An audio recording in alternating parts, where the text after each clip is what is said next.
الفرق بين الحديث القدسي والحديث النبوي. أولا تعالوا لنتعرف على القرآن وعلى الحديث القدسي. القرآن الكريم كلام الله تعالى المنزل على قلب محمد صلى الله عليه وسلم، المعجز بلفظه ومعناه، المتعبد بتلاوته، المتحدى بأقصر سورة منه، المنقول إلينا بطريق التواتر، المكتوب في المصاحف من سورة الفاتحة إلى سورة الناس. هذا تعريف القرآن الكريم. تاني خلي بال حضرتك معايا وانتبهي أيتها الفاضلة، لأنه لا ينبغي أبدا أن يغيب عنا تعريف القرآن الكريم. القرآن الكريم هو كلام الله تعالى المنزل على قلب محمد صلى الله عليه وآله وصحبه وسلم، المعجز بلفظه ومعناه، المتعبد بتلاوته، المتحدى بأقصر سورة منه، المتحدى بأقصر سورة منه، المنقول إلينا بطريق التواتر، المكتوب في المصاحف من سورة الفاتحة إلى سورة الناس. هذا هو تعريف القرآن.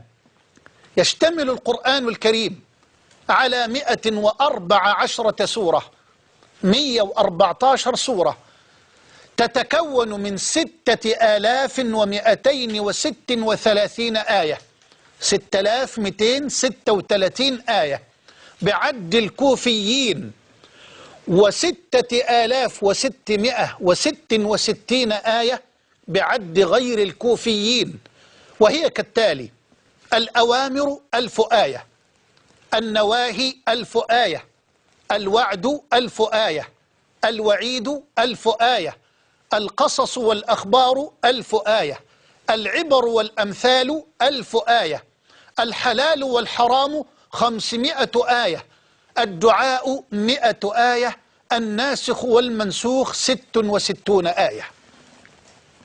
تاني، القرآن الكريم يشتمل على 114 سورة، تتكون من 6236 آية بعد أهل الكوفة، أو 6666 آية بعد غير أهل الكوفة.